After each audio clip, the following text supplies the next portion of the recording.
안녕하세요. 낚시와 악기 연습 독서 프라모델과 디오라마 등 다양한 취미에 심취되어 있는 심취TV입니다. 편안하게 취미를 즐길 수 있도록 도와드리겠습니다. 많은 유부남 낚시인들이 낚시 한번 가기 위해 반드시 넘어야 할 산이 있습니다. 그건 아내의 허락이죠. 그 허락을 받기 위해서 다양한 전략들을 사용하고 있습니다.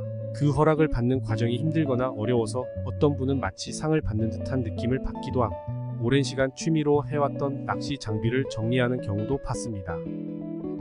하지만 취미의 효과에 대해서 알게 되고 이를 충분히 아내와 나눈다면 허락을 받는 것이 어렵고 힘든 과정은 아니게 될 거라 생각합니다.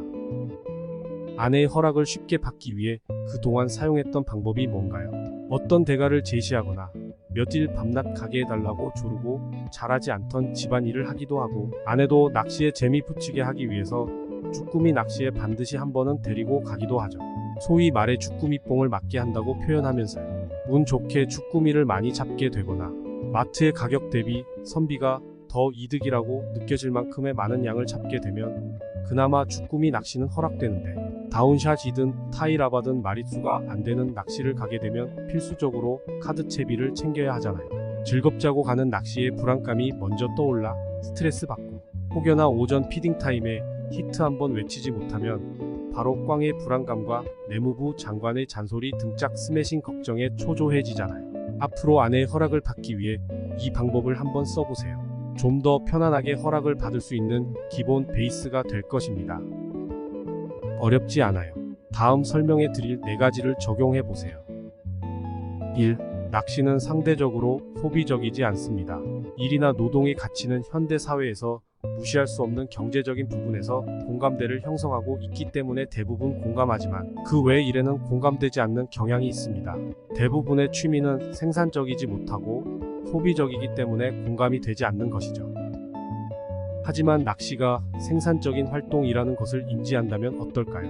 낚시로 얻어진 수확물은 반찬에 소비되는 돈을 어느 정도 커버할 수 있기 때문에 상쇄 가능하고 또 자연산에서만 느낄 수 있는 맛의 차이라던가 직접 잡았기 때문에 보장된 싱싱함 그리고 자연산과 양식의 가격 차이 등이 이를 뒷받침해 줄 수 있습니다.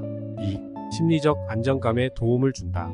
아주대 김경일 교수님의 강연 중에 공감이 가는 부분이 있었는데 현대사회는 촉감을 제외한 시각 청각과 관련된 컨텐츠가 발달하여 상대적으로 촉감에 의한 만족감이 적은 사회라고 그래서 취미의 영역에서 이를 채워주고 만족감을 얻는 것이 좋다고 하였습니다.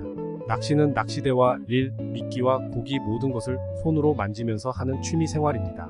따라서 현대인에게 부족한 촉감에서 오는 만족감을 충분히 채워줄 수 있는 취미 영역 중 하나인 것입니다.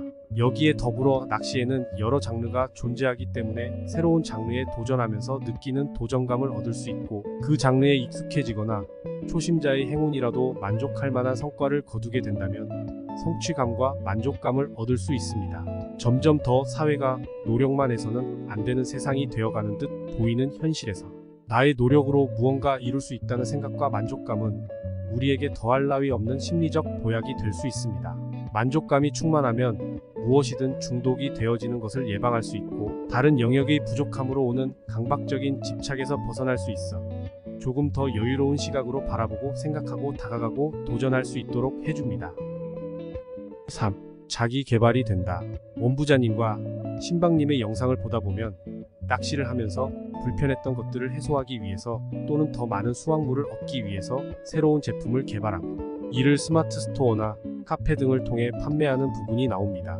뭔가를 해보지 않으면 거기에서 나오는 불편함을 알 수 없고 불편함을 해소하려고 고민하지 않으면 아이디어가 나오지 않습니다.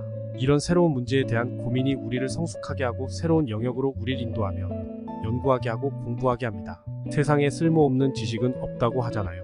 낚시를 하기 전에는 기껏해야 고등어나 조기갈치 등 내 입맛에 맞는 생선 종류만 알았지만 낚시를 하게 되면 독성이 강한 해산물들에 대해서도 알 수 있게 되고 그 해산물을 어떻게 취급해야 하는지도 알 수 있게 되잖아요. 문어 낚시에 관심이 생겨야 푸른꼬리 문어의 위험성도 알 수 있게 되고 찌낚시를 해야 미역치나 쏠종개의 무서움도 알 수 있게 되는 것처럼 말이죠. 해수 온도의 상승이나 생태계의 변화 등은 뉴스를 통해서 우리가 많이 접하는 현 세대와 미래 세대를 위한 문제이지만 우리가 해산물을 마트에서 식자재로만 만나서는 그 문제의 심각도가 쉽게 다가오지 않습니다. 이렇게 새로운 관심이 생기게 되고 줄일 수 있는 방법은 없는지, 늦출 수 있는 방법은 없는지, 혹은 개선할 수 있는 방법은 없는지, 예전의 생태계로 돌릴 수는 없는지, 과학자의 시각이 아니라 생활인의 시각에서 바라볼 수 있게 됩니다. 그리고 일반인인 우리가 할 수 있는 행동들에 대해서 실천하기도 쉬워지게 되고요. 지식과 행동이 생긴다는 의미가 됩니다. 행동 실천이 없는 지식은 죽은 지식이라는데 적어도 실천해야 하는 이유가 바로 내 앞에 있는 것처럼 느껴질 수 있겠네요. 4. 새로운 대인관계가 생긴다. 낚시를 더 잘하기 위해 많은 낚시인들은 유튜브나 카페에 적을 올리고 활동하게 됩니다. 그러면서 자연스럽게 다양한 계층의 사람들과 관계를 형성하게 되고 어울릴 수 있게 됩니다. 같은 취미를 가진 사람들과 이야기하는 것이 얼마나 즐거운지 다들 아실 겁니다. 만날 때마다 자신의 성과를 보여주기도 하고 정보를 나누기도 하며 지식을 전달해 주기도 합니다. 그런 과정에서 쌓여진 친분은 현실 생활에서도 이어질 수 있고요. 혼자 가는 낚시도 좋지만 함께하는 낚시는 그 안에서 가벼운 경쟁과 나눔과 공통관심 대상에 대한 경계 없는 대화 등 사회성과 관련된 스트레스를 받지 않은 다양한 긍정적 경험이 있습니다. 어떠신가요? 단순히 조르고 졸라서 더 이상 아내가 거절하지 못하게, 버티지 못하게 만들면서 허락을 받지 않아도 될 것 같으신가요? 4가지 근거가 아내의 공감을 얻을 수 있다면 허락받기 더 쉬워질 것 같지 않나요? 이제 곧 2023년 주꾸미 갑오징어 낚시를 위해 선상 예약을 할 시즌이 다가오는데요. 예약 성공과 함께 찾아올 내무부 장관님의 허락에 대한 두려움을 이렇게 취미와 관련한 다양한 이점을 시작으로 조율해 두신다면 2023년 출조는 보다 즐거운 출조가 되시리라 생각합니다. 제 채널은 취미 선택을 강요하는 채널이 아닙니다. 취미에서 얻어지는 다양한 이점들을 소개하고 어떻게 활용하면 좋을지에 대해 나누는 곳입니다. 아마 제 취미를 바탕으로 이야기가 이어지고 제 취미의 장점과 활용 방안 등을 더 많이 나누겠지만 그 외에 다른 취미들도 즐기는 과정에서 자연스럽게 얻어지는, 목적 없이 해도 얻어지는 이점들에 대해 다뤄보겠습니다. 구독과 좋아요는 심취TV를 춤추게 합니다. 감사합니다.